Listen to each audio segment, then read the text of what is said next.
So I'm delighted to be spending some time with you, Sue, um, on the eve of some really exciting news, but also on the eve of Learning Disability Awareness Week 2023. And it all ties together quite nicely, doesn't it? This excitement this weekend. It is absolutely extraordinary. And do you know, my heart still flutters every time I talk about this. But Jen is honoured, absolutely honoured, and I am blown away that she is to receive a King's Honour for the British Empire Medal. And this is beyond any of our wildest anticipations or expectations, largely, or partly, no, largely, because Jen has a learning disability. Jen has Down syndrome. And who could ever have imagined that somebody with Down syndrome will be awarded a BEM? It just beggars belief. But she is living the most amazing life, loving living her most amazing life, and being recognised for it. Yeah. And I think it's so magical because the focus next week for Learning Disability Awareness Week is achieve smashing misconceptions, that anything is possible for people with learning disabilities. And I think that's really, Jen's honour is showing that. It's really going, no, anybody can do this with the right support. Let's put that in place with the right support.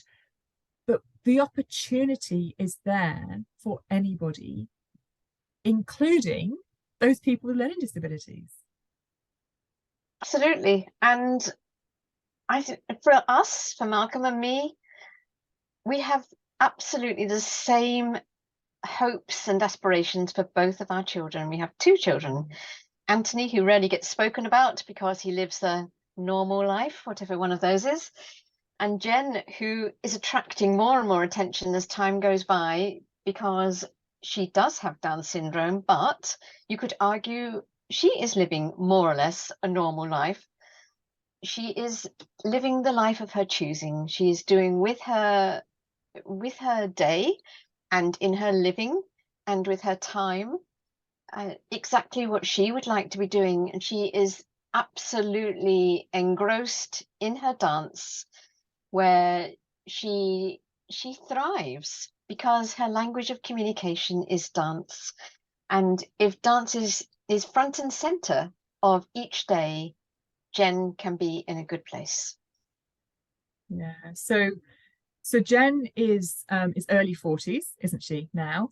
Um, and it was 10 years ago that you and Jen started a charity called Dance Syndrome, which has enabled Jen and yourselves to all live the life of your choosing.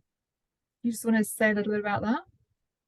So Jen has blossomed since we began Dance Syndrome, which was actually 14 years ago when we formed the company. Yes. But 10 years ago, we became a charity. Okay. So this has been a huge part of Jen's life. And it was when we began Dance Syndrome that the turning point was arrived at, where all of a sudden she was able to be in control of her life. So now she had the choice about who she worked alongside. She had the choice about where she lived, and she had the choice about who supported her in her life. And all of that happened inside a 2-year time frame. That was the making of Jen when she moved away from having a life supported pretty much solely by ourselves into being supported by anybody and everybody who wasn't ourselves, which was huge and is huge for Jen. She does not want us doing the caring. And she doesn't particularly want us around even physically or need us around. She loves to see us and to check in with us and to give us a big hug. But after that, she's very happy to go on, for us to go on our way and for her to pick up and go on with her life, embracing anybody and everybody that she does through the dance, because that's what she wants. She wants to get the world dancing, which includes you and anybody else that she comes into contact with. And through that, she has made connections, she socializes, she now has friends. Up until she was 28, she had no friends. She had never experienced friendship. She had so many acquaintances. Everybody in the village knew her and would always have a kind word for her, but they never had time for coffee with her. They didn't know when her birthday was. She had no friends. Whereas now she celebrates birthdays left, right, and centre and goes out for coffee and does all the things that you do with friends naturally. And it's wonderful, albeit in a supported situation, because Jen does have very significant learning disabilities. Yeah, and you know, knowing Jen, I have the opportunity to spend time with her as well, which is absolutely fabulous. And I've been to some of her sessions that she co-leads as part of the Down syndrome charity and everything that they do. But I think, for me, Jen makes it look so easy. Jen's support team make it look so easy. You make it look so easy. But I know it hasn't been, and I think that's part of this, that this story for other people with family members that have learning disabilities. It's about smashing these misconceptions, because it's just like, well, actually anything's possible, but you make it look easy, but I don't think it is what I'm trying to get So across. we have, well, we have 41 years of experience now, Yeah, which okay, no, absolutely, yeah. teaches you an awful lot. So, and we've had to learn an awful lot because presumptions that we made have absolutely been blown away, and we were wrong to make those presumptions, and Jen has taught us that. But our philosophy has always been, we are where we are, where do we go from here? And for each of us in our lives, we travel a road and we create a path and we choose which path to take. So at every juncture, you choose which path to take. And sometimes you find yourselves up against a brick wall. And so, are you going to turn left? Are you going to turn right? Or are you going to navigate that brick wall? Are you going to find a way around the end of it, or through it, or over it, or under it? Are you going to chip away at that brick wall and find a solution and move on along your path that you have decided you wish to follow? Or are you going to let it derail you and send you off into some other tangential avenue? And I think we all have the opportunity to make those calls and to make those decisions for ourselves and for our children when they are youngsters. And I think our decision, our option, was to bring Jen up as a citizen of the community. So we wanted her to belong. We wanted her to be included. We wanted her to be at the brownies and the swimming and the dance and all of the things that young children do. And to us, she was just a member of her community. She wasn't anything different. She was called Jen. She happened to have a learning disability. It was just part of her character. It was part of who she was. And it was part of the person that you needed to connect to. But that didn't make her not belong. And so we really have, I guess we've never really stopped to think about it, because to us it is just absolutely natural that you do belong, and why wouldn't you? And does it matter what you come with or what label you happen to have or to wear? So we navigated that, and we found ways and means, and we worked with people who wanted to work with us. And you can find yourself really trying very hard to achieve something which just isn't working. And actually, ultimately, at the end of the day, the smart answer is just to go somewhere else, or to work with a different person, or to stop banging your head against that brick wall because it hurts. But then you find other avenues that where there are doors which do open, and when you find that door that does open, you find 6 more behind it. So you've now got a choice of 6 as opposed to just the one. And it's a case of looking through the door and it's a bit like Alice in Wonderland, isn't it? It's a magic window. You don't know, or magic door, you don't know where it's going to go. But unless you go and find out, you'll not know that answer. And I think for Jen, and probably for most people with a learning disability, I don't think that looking once through the door is sufficient. I don't think Jen can take away enough information from that to make an informed decision about whether actually it's something which makes sense to her to follow or not. And so I think you need to go and look through that door 5 or 6 times over before you can have a real conversation about whether that's an avenue which makes sense to Jen and makes sense to you to support Jen to follow. And so I don't know how many times we've done this on our lives, that it has to be umpteen, but fundamentally it's just been chipping away at it. We are where we are. Where are we going to go from here? And you can't change the past, but you can influence the future. Yeah. No, that's really important. And I think there's something, you know, you've talked about in other places and sort of shared, and it's been that you've always listened. It's like listening to Jen and her needs, you know, even when she was tiny, I imagine, and just responding to that, even even as a baby, you know, we even as a baby that can't communicate verbally, again, it's like responding to those needs. And I think, you know, what you've learned and what you're teaching others, me included, is this real importance of listening to the individual and what's right for them.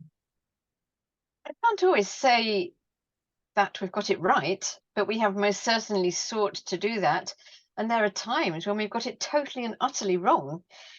But I think an awful lot of our learning has been about reading between the lines and reading body language and recognizing when Jen is hurting.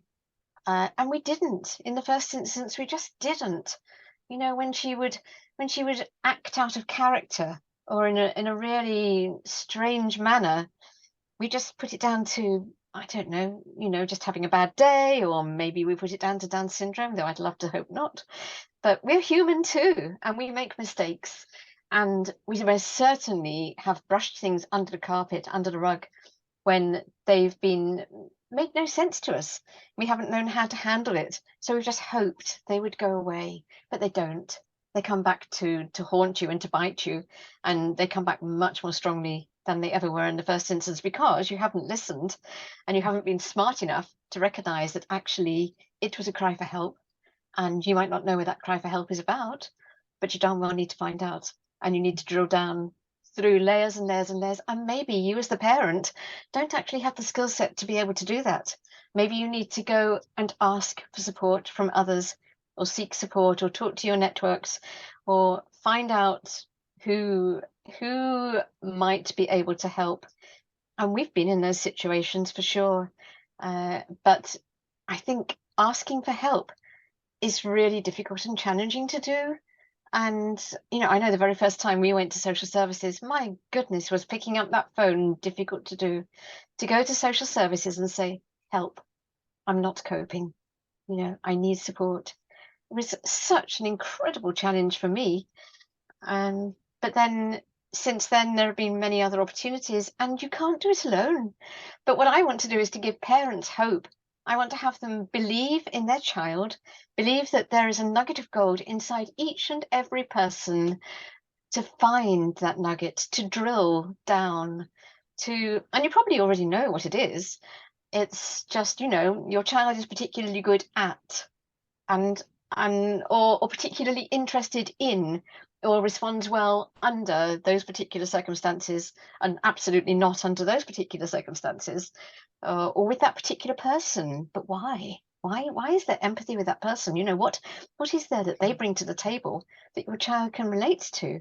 So I think the duty on us as parents, as I see it, is to support our children to find themselves, to find what makes them tick, what makes them happy, what makes them fulfilled, and then to nurture that, and to give that voice, to find ways and means for that nugget to be developed, and to blossom, and to believe that anything is possible, but not to have goalposts which are set high in the sky that you have no idea how you're going to get to, but to say, okay, well, I think this next step might be the way to go. Let's explore that next step.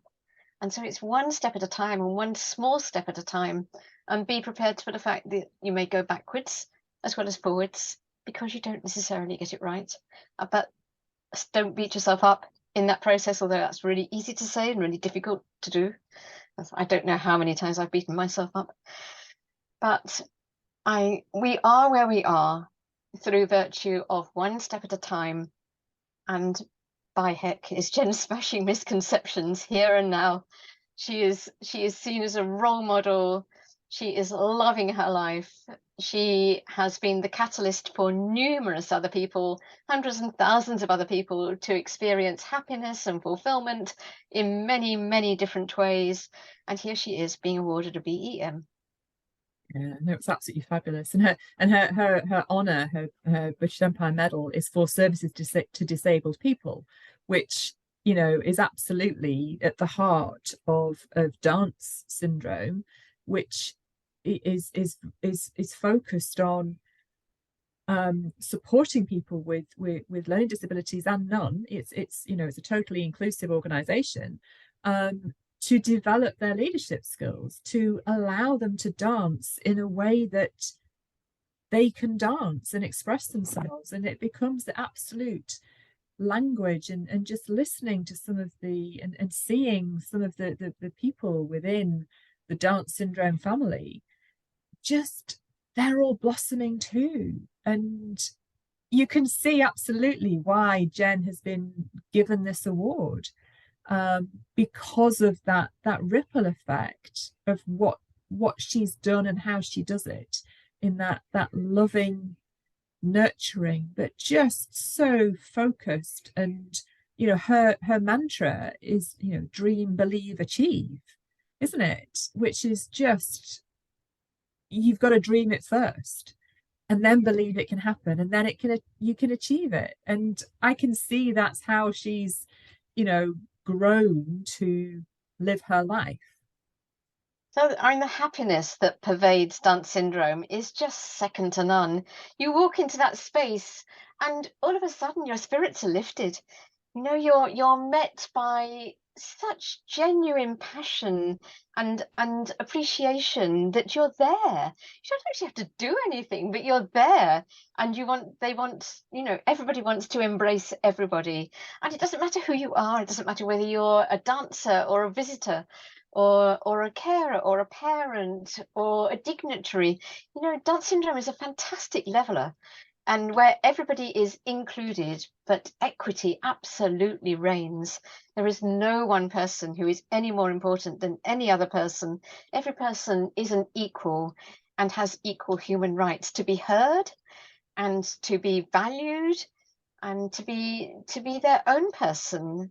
And it's just such a wonderful, vibrant community. And for me, it's a utopia. I honestly do believe that if the world could embrace living in the way that the dancing family live, that everybody in society would gain.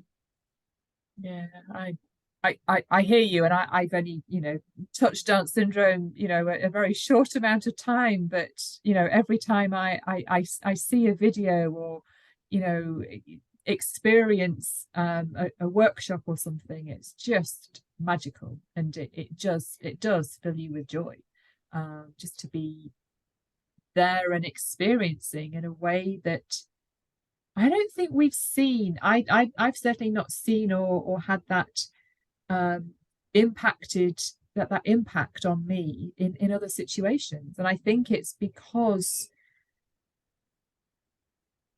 yeah, I think it's because, you know, we're not brought up. You know, I wasn't brought up with people with learning disabilities in my view. And I think a lot of times, I think that's because people with learning disabilities, especially, aren't in that education sector. You know, like Jen was, she went to mainstream school, but you know, I didn't have anybody in my mainstream school that had a learning disability. So how do you get to know how to communicate and how to support and, like you say, become friends with and have that normal, whatever normal is, conversation with somebody and be able to communicate in a way that invites connection. And personally, we just do not understand how it enables anybody in society for anybody to be put out of sight and out of mind. And who learns from that? You know, people with a learning disability learn that society, I suppose, looks similar to themselves. But does that help society to embrace everybody to belong? I can't see that. I don't believe that's the case. And my background is within working with the homeless.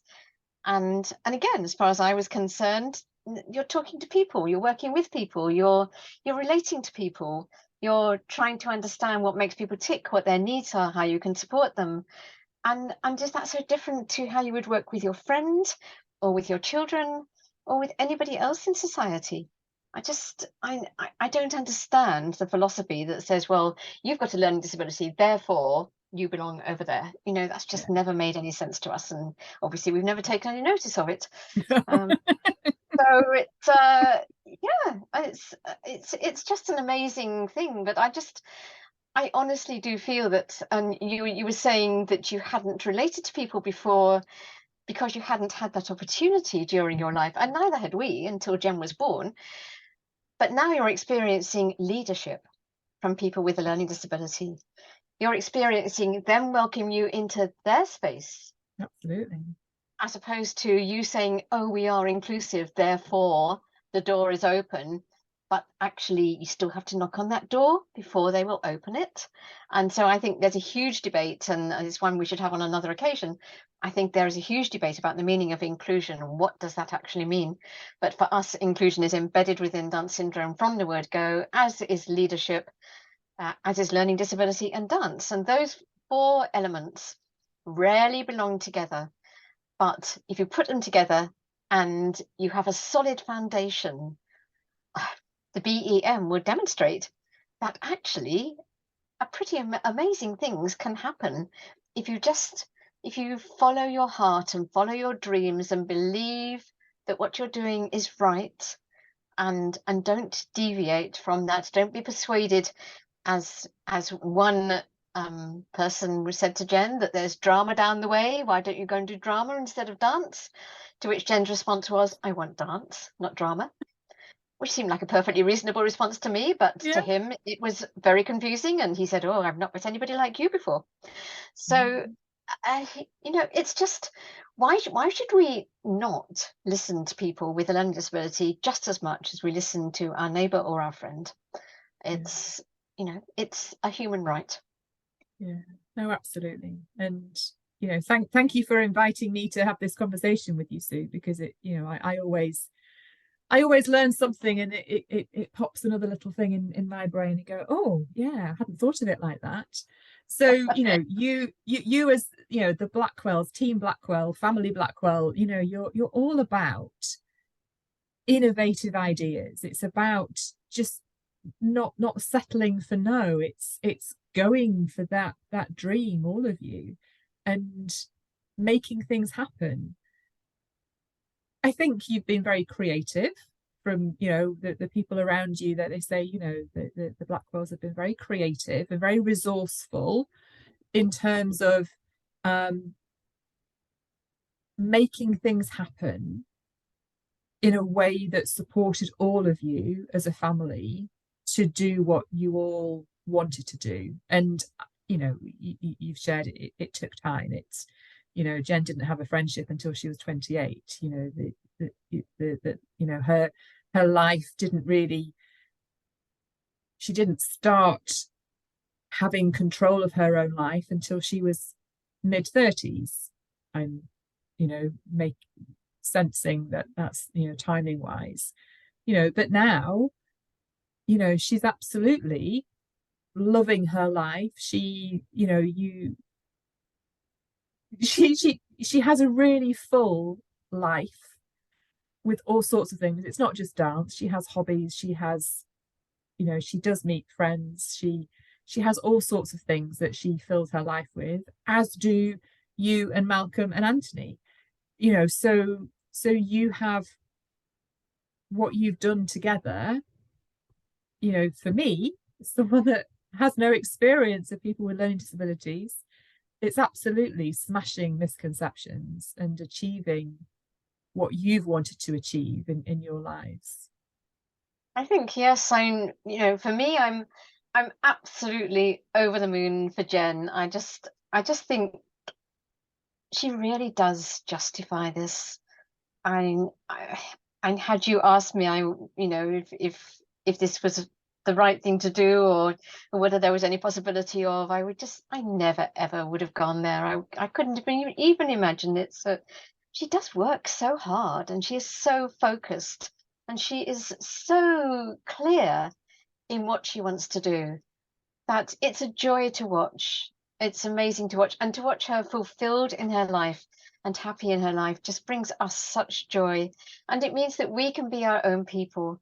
So we are equally free in our lives. And I don't think there's very many parents of people with a learning disability who have that absolute joy of freedom. So I rejoice for her, but I rejoice for us equally. But then you have to say, why not? Why Yeah. not for a person with a learning disability who is in their 40s to be living their own lives? Yes, with support. Yes, with the I's dotted and the T's crossed, and making sure that things are running smoothly. And whilst I'm not the main carer any longer, we absolutely do caring, but from afar, and we do it. We are there on a daily basis if called upon, uh, and otherwise not quite so frequently.